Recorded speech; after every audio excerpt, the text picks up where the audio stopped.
जो import bill भी आपका करंट अकाउंट डेफिसिट आपका ट्रेड बैलेंस पे डिपेंड करता है। आपका इंपोर्ट बिल बढ़ेगा, आपका करंट अकाउंट डेफिसिट बढ़ेगा, उसकी वजह से रुपए की वैल्यू कम होगी, रुपए की वैल्यू कम होगी, सीधा आपका हिट जनाब स्पीकर सूद की पेमेंट्स पे होगा। सूद की पेमेंट्स इस वक्त जो है वो 8,207 अरब रुपए है, ये ऑटोमेटिकली बढ़ेंगी, आपका खसारा मजीद बढ़ेगा। आपका budget already dead on arrival है, क्योंकि दो आपके ट्विन डेफिसिट्स जिसको कहते हैं, जो लोग फाइनेंस के साथ जिनका ताल्लुक है, ये आपकी अकीलीज हील जिसको कहते हैं, ये कमजोर तरीन पॉइंट है, वो दोनों आपके आउट है। बजट आपका ठप खत्म, this is a dead budget, finish. ये तो आ गया बजट के बारे में। फिर आप आते हैं जनाब स्पीकर के बिलावल भुट्टो जरदारी साहब ने यहां पे जो स्पीच की है उसके बारे में। बदकिस्मती के साथ जनाब स्पीकर ये वही है कि एलिस इन वंडरलैंड की कहानी हमने सुनी है कि हम लोग इंग्लिस्तान गए, ये अमेरिका गए, तो इधर गए, ओ भाई हासिल वसूल क्या हुआ? Zero, nothing. अच्छा, उसमें जनाब स्पीकर इनका जनाब वाला एक इनका जहनी तौर पे FATF, मैं यहाँ पे रिकॉर्ड पे बात करना चाहता हूँ, मैं सेनेट रिकमेंडेशन पे भी आता हूँ, ये सुन ले। गुड़ आपको सच हमेशा कड़वा होता है। काइंडली सेनेट रिकमेंडेशन आपका जनाब स्पीकर FATF की रिकमेंडेशन वजीर आजम इमरान खान साहब ने की थी और हमाद अजहर साहब ने की थी, और उनको हम लोग क्रेडिट देते हैं। अच्छा जनाब स्पीकर, हम लोग अभी आते हैं, इन्होंने बात की सोलर पैनल्स पे, ये बगले बजा रहे हैं कि जी सोलर पैनल्स जो है वो तकरीबन 20% से नीचे आ गया है 10% पे। और भाई वो इनकी हुकूमत, ये जो हाइब्रिड हुकूमत है, इनसे ये बर्दाश्त नहीं हो रहा कि आम पाकिस्तानी के रेट में, बिजली के रेट में कोई कमी आई। ये मुस्लिम लीग नून की गलत पॉलिसीज और कैपेसिटी पेमेंट्स की वजह से आज ये रिकमेंडेशन पे बात हो रही है जी। इसके ऊपर जनाब स्पीकर मेरे पास ये चोलिस्तान के ऊपर मेरे पास फाइल मौजूद है, और ये वो फाइल है और ये डॉक्यूमेंट है, इसके ऊपर वाज़े लिखा हुआ है कि आसिफ अली जरदारी ने 8 जुलाई 2024 kindly senate recommendation cultural import tax के बारे में बात आती है। तो इस हाइब्रिड रिजीम ने जनाब स्पीकर क्या किया, इन्होंने पिछले साल तकरीबन एक सेकंड यार, क्या कर रहे हो? ओ भाई क्या कर रहे हो यार, बात करनी है यहाँ पे। इसी हाइब्रिड रिजीम ने 7,65,734 मीट्रिक टन चीनी जो है वो एक्सपोर्ट कर दी, और इस बार ये अरस्तु जो है सारे ये बैठ के 7.5 लाख टन इंपोर्ट कर रहे हैं। ये सेनेट क्या कहता है? जी मैं अभी आ रहा हूँ जनाब स्पीकर। फाइनेंस कमेटी में हमें ये चार्ट दिया गया, ये वो चार्ट है जनाब स्पीकर। ये सेनेट रिकमेंडेशन का कौन सा नंबर है जी? ये उसमें ही आ रहा है, एग्रीकल्चर में आ रहा है। इस पे ये शुगर मिले हैं सरकंद, चेंबर, आपका डिग्री, जौहराबाद, तांदेवाला, अलमोईज, तारिक ऑपरेशन तांदेवाला, ये वो है जो चेयरमैन FPR ने हमें सेनेट कमेटी, अपना नेशनल असेंबली कमेटी में दी थी, जहां पे चीनी की चोरी हो रही है, लिहाजा इनकी मिले हैं, यही चोरी कर रहे हैं, अवाम का गला ये काट रहे हैं जनाब स्पीकर। और चीनी की कीमत 190 रुपए पर केजी से ज्यादा हो गई है। इनकी ये एक्सपोर्ट की डिसीजन के बाद तकरीबन 50 रुपए किलो कीमत जो है चीनी की ज्यादा हो गई है। ये इनके हालात हैं जनाब स्पीकर। मुझे बताएं, जिस वक्त बिलावल भुट्टो जरदारी और ये सारे गए थे, इन्होंने ह्यूमन राइट्स वायलेशंस के बारे में पाकिस्तान में कोई बात की? कोई नहीं की, ये सिर्फ खुशी ट्रिप था। अच्छा जनाब स्पीकर, अभी सेनेट की रिकमेंडेशंस पे हम लोग आते हैं। यहाँ पे मैं आपको ये बात बताऊं, ये तो इनकी कारकर्दगी है, मैंने बता दी कि सोलर पैनल पे इनका कोई काम नहीं, लेना देना नहीं, अवाम का गला इन्होंने घोटा। इस हाइब्रिड रिजीम को एक ही चीज़ है कि गरीब आदमी को कोई फायदा ना हो, उनका गला काटें।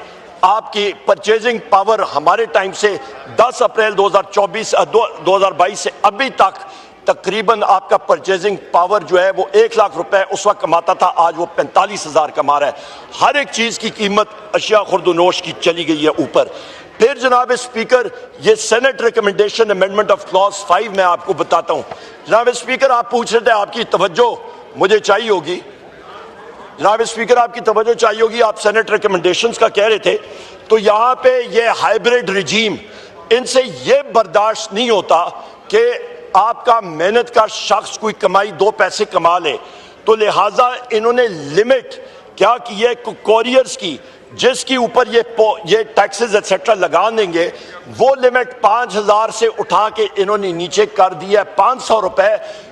एफबीआर जैसा इदारा जो है अभी जाके गरीब लोगों का, मेहनतकश लोगों का गला काटेगा। ये इनकी हालात है जनाब स्पीकर।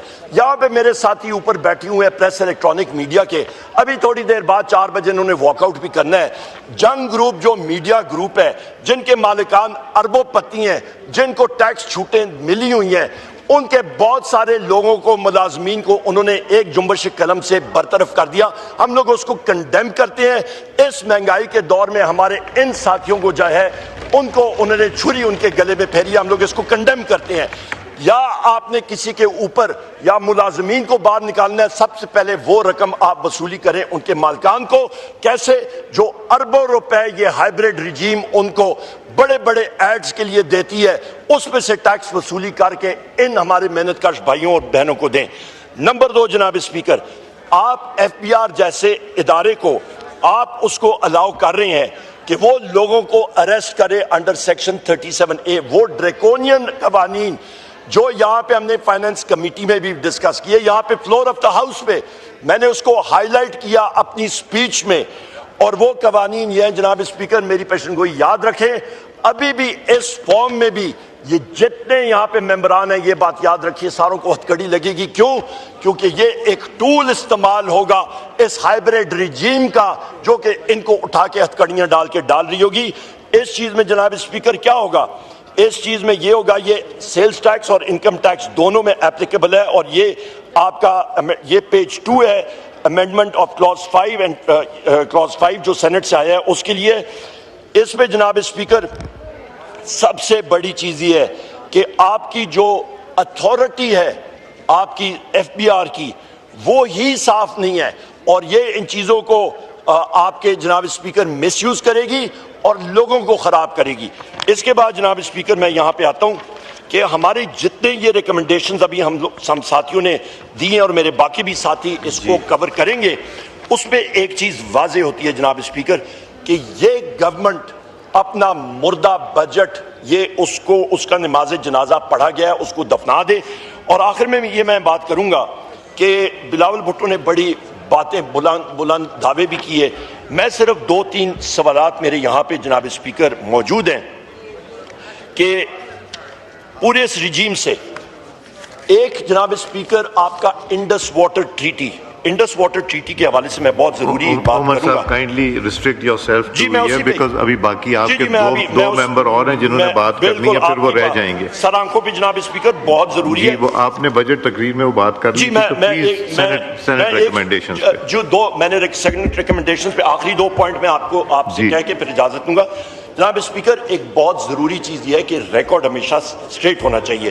जनाब स्पीकर रिकॉर्ड स्ट्रेट करने के लिए मैं ये बता दूं कि इन्होंने कहा वज़ीर आज़म इमरान खान साहब का नाम लिया, मैं उनका यहाँ पे उनका एक सिपाही हूँ, ऑपोजिशन लीडर हूँ अपने नहीं, फिर मुझे इधर भी देना पड़ेगा। नहीं, मैं आपको सिर्फ डेट्स बताता हूँ, मैंने पहले भी नहीं तो फिर मुझे इधर भी देना पड़ेगा। स्पीकर मैं क्लियर कट आपको बता दूं कि आपका 26 फरवरी 2019 को हिंदुस्तान ने बालाकोट पे अटैक किया।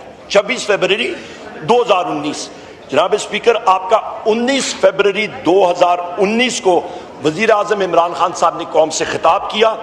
8 मिनट 48 मिनट की उनकी कौम की खिताब थी, और खिताब था 7 मिनट्स और 39 सेकंड मार्क पे उनका जो जुमला है उसने हिंदुस्तान के छक्के छुटा दिए। और उन्होंने कहा था पाकिस्तान रिटेलिएट करेगा, करने का सोचेगा नहीं, पाकिस्तान रिटेलिएट करेगा। ये होती है बात। अच्छा जनाब स्पीकर, और आखिरी 2 बातें मेरी, ये बात इस ऐवान में याद रखें। मेरे लीडर इमरान खान साहब ने जब ये गए थे यूएन, वहां पे उन्होंने बात की थी 27 सितंबर 2019 को। उन्होंने कहा था कि हिंदुस्तान एक फॉल्स फ्लैग ऑपरेशन करके और उसका मलबा पाकिस्तान पे डालेगा, जिस तरह पुलवामा का किया था वही हुआ। और यहाँ पे मैं पेशनगोई कर रहा हूँ जनाब स्पीकर, हमने अपना दिफा मजबूत करना है और हमने हिंदुस्तान को मुंह तोड़ जवाब देना होगा, ना कि जिस तरह शहबाज शरीफ की टांगे कांप गई थी और 4 दिन बाद दिया था। आखिरी पॉइंट जनाब स्पीकर, मैं ये कहना चाहता हूँ कि ये अभी डेमोक्रेसी की बात करते हैं। यहाँ पे इजाजुल हक साहब बैठे